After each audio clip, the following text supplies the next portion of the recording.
Welcome to MU Daily Zone, your ultimate source for everything Manchester United. Stay updated with breaking news, expert analysis, transfer updates, and all the action this season. Don't forget to subscribe and hit the bell for real-time updates tailored for passionate Red Devils fans. Here's what's in today's bulletin. Why hasn't Leny Yoro played for Manchester United yet? Man UTD could be signing another Shaw-Malacia situation, someone Amorim knows very well. Kobbie Mainoo, a key figure in Amorim's long-term plans. Manchester United's budget-cutting plan, Amorim will struggle to sign new players. Leny Yoro, why the new Manchester United signing hasn't played yet. Leny Yoro, Manchester United's summer signing, has yet to make an official appearance for the club. The former Lille star is currently recovering from an injury, while United faces ongoing issues with personnel and defensive stability. Yoro's absence since joining Manchester United signed from Lille for £52.18 million, potentially rising to £58.91 million. Leny Yoro has been sidelined for the past 4 months since his arrival in July. Although he participated in his first training session under manager Ruben Amorim earlier last week, Yoro was left out of the squad for United's 1-1 draw against Ipswich Town in the Premier League. The main reason for his absence is a significant injury he sustained during a pre-season friendly against Arsenal on July 26th. Yoro suffered a fractured metatarsal, a common injury among footballers, which has required a long recovery period. As of now, he has not resumed full first-team training. A statement from the club revealed that Yoro was granted a recovery day on Wednesday ahead of United's Europa League match against Bodo Glimt. This indicates that his rehabilitation process is still ongoing. Earlier in the week, Yoro had been expected to feature for United's U21 squad in their National League Cup match against Altrincham, but was withdrawn from the lineup at the last minute. Defensive struggles at Manchester United. Yoro's absence adds to manager Ruben Amorim's defensive challenges. Veteran defender Johnny Evans at 37 is also under careful fitness monitoring to avoid further injuries. Despite this, Evans played one half in the match against Ipswich Town at Portman Road. The absence of key central defenders, including Yoro and Evans, has highlighted United's defensive frailty. Strengthening the backline remains a priority as the team competes in the Premier League and Europa League. Positive news, return of key players. While Yoro and Evans remain unavailable, Manchester United has welcomed back other players from injury. Harry Maguire, calf injury, and Lisandro Martinez, back injury, have rejoined first-team training. This is a positive development for Amorim as he looks to rebuild a more solid defense ahead of crucial fixtures. United's cautious approach with Yoro. Despite the high expectations surrounding Yoro after his record transfer, Manchester United is taking a cautious approach to his recovery. The club appears determined to avoid rushing the 2005-born defender back into action to prevent a recurrence of his injury. This patient strategy aligns with United's long-term investment in the young French talent, fan expectations, and Yoro's future at Old Trafford. With a hefty price tag and fan anticipation, Yoro will need to prove his worth once fully recovered. United's decision to invest significantly in the teenager reflects their belief in his potential. However, ensuring his full recovery is crucial for his development and future contributions to the team. Yoro's absence is unfortunate, but it reflects Manchester United's strategy to prioritize player health. As the team navigates a challenging season, Yoro's eventual return could be a game-changer for the club's defense. Until then, United must find temporary solutions to maintain stability in their backline. Manchester United may consider signing Nuno Mendes from PSG a smart move or a risky gamble. Manchester United could explore the possibility of signing Portuguese left-back Nuno Mendes from Paris Saint-Germain, PSG, next summer. However, given his injury history, is this truly a wise decision? The Red Devils are expected to make significant changes to their squad following Ruben Amorim's appointment as head coach. Amorim's tactical needs. Known for his preference for the 3-4-2-1 formation, Amorim is likely to prioritize the addition of a high-quality left wing-back in the near future.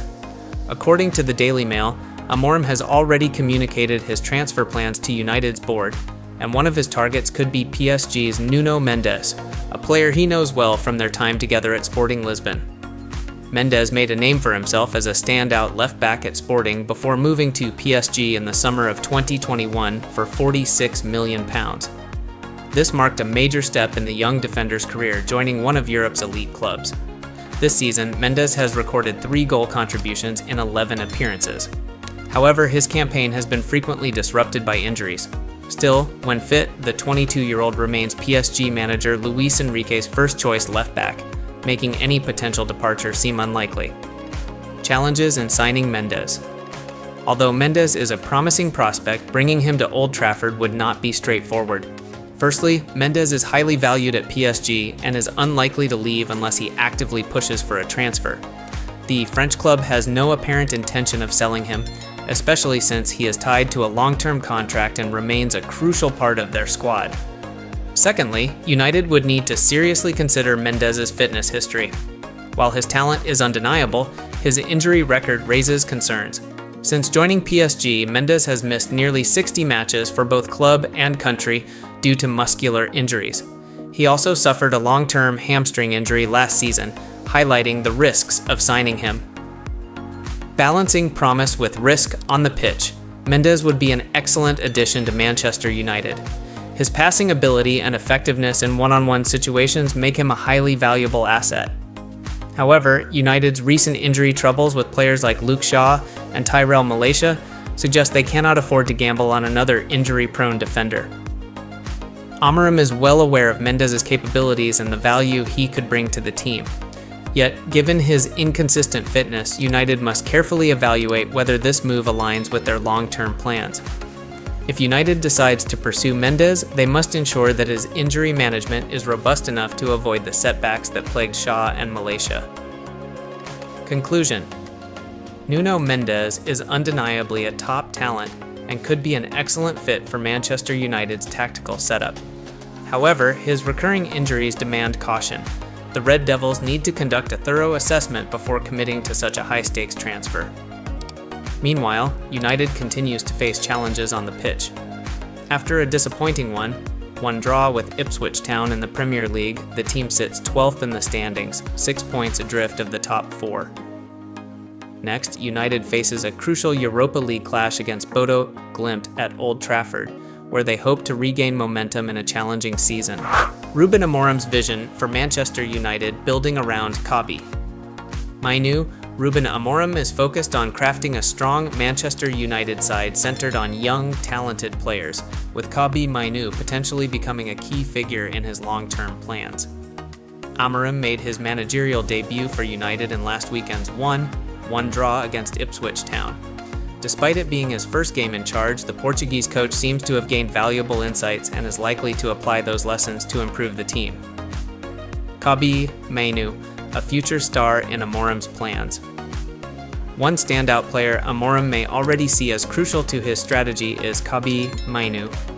The 19-year-old midfielder made headlines last season with a brilliant performance in United's 3-0 victory over Everton, marking his Premier League debut with composure and maturity beyond his years. At just 18, Mainoo controlled the midfield like a seasoned veteran, instantly becoming a key player under former manager Erik ten Hag. He went on to start 23 consecutive Premier League games. This season, however, Mainoo has faced setbacks due to a lengthy injury that kept him out of action early in the 2024-2025 campaign. While he was named on the bench in Amorim's debut match against Ipswich, he did not feature in the starting lineup. Nevertheless, his inclusion in the squad signals Amorim's recognition of his potential. It's only a matter of time before Mainoo gets the opportunity to shine again. Amorim's tactical vision and the role of Mainoo, Amorim's style, is characterized by high energy, relentless pressing, and quick transitions. Since taking over at United, the Portuguese coach has emphasized the importance of aggression and speed, demanding a team capable of maintaining high intensity throughout the match. To execute this approach, Amorim needs players who are agile, dynamic, and physically robust. Veteran midfielders Christian Eriksen and Casemiro, while still valuable, may not fit into Amorim's long-term vision. Both players are in their 30s and could struggle to sustain the physical demands of Amorim's high-intensity system. This was evident during the Ipswich game, where Casemiro struggled to meet the pressing requirements. Mainoo, on the other hand, appears to be a perfect fit for Amorim's philosophy. A versatile, athletic midfielder with exceptional ball control and quick decision-making, Mainoo has the qualities needed to thrive in Amorim's setup. With his ability to dictate the tempo of play, break up opposition attacks, and drive forward with the ball, Mainoo could become a central figure in United's midfield. A partnership to watch: Mainoo and Manuel Ugarte. Once fully recovered, Mainoo could form a formidable midfield duo with Manuel Ugarte. The combination of Mainoo's technical skills and Ugarte's tenacity would provide United with a balanced and dynamic midfield partnership. This pairing could be instrumental in Amorim's efforts to rebuild United into a high-performing side. Upcoming fixtures for Manchester United. Manchester United's immediate focus is on their Europa League clash against Bodo Glimt this week, followed by a Premier League encounter with Everton shortly after. These matches provide an opportunity for Amorim to continue implementing his vision while assessing players like Mainoo for more prominent roles in the team. As Amorim works to reshape the squad, Kobbie Mainoo represents a bright future for Manchester United, offering a mix of youthful energy and tactical intelligence essential for success in the modern game. Manchester United undergoes major staff cuts, projected savings of £45 million. Manchester United is undergoing a large-scale workforce reduction, potentially saving the club around £45 million. According to the club's latest financial report, nearly £9 million has been spent on severance payments to 250 employees as part of a significant restructuring effort. This initiative is part of Jim Ratcliffe's broader cost-cutting strategy, aiming to achieve long-term savings of £45 million. Despite these measures, the club reported a loss of nearly £7 million in the first quarter of the 2025 financial year. Special expenses, including redundancy payouts, amounted to £8.6 million. Meanwhile, United's commercial revenue reached £85.3 million, marking a £5.1 million drop compared to the same period last year. Sponsorship income declined by £4.4 million, attributed to changes in sponsorship deals and the club playing 3 fewer matches during the summer tour. Merchandise and retail revenue also fell by £700,000 to £33.5 million, while broadcast and matchday revenues decreased by £8 million and £900,000, respectively. These declines are largely due to United's absence from the Champions League this season, competing in the Europa League instead. Club's commitment amid financial challenges. CEO Omar Barada affirmed the club's commitment to maintaining competitiveness for both the men's and women's teams. He also highlighted ongoing infrastructure projects, including upgrades to the Carrington training facility and renovations to Old Trafford. However, the current staff reductions and financial situation may impact the transfer plans of newly appointed manager Ruben Amorim. Mixed start under Ruben. Amorim United's performance on the pitch has been inconsistent. In Amorim's Premier League debut as manager, the team managed only a 1-1 draw against Ipswich Town, leaving them stuck in 12th place. As Manchester United navigates this transitional period, the club faces significant financial and sporting challenges that could shape its future trajectory. Thanks for tuning in to MU Daily Zone. We hope you enjoyed today's updates on all things Manchester United. Don't forget to like the video, share it with your fellow Red Devils, and drop a comment below with your thoughts. We'd love to hear from you. And if you haven't already, make sure to subscribe and hit the notification bell so you'll always stay updated with the latest news. Until next time, stay passionate, stay united. See you soon.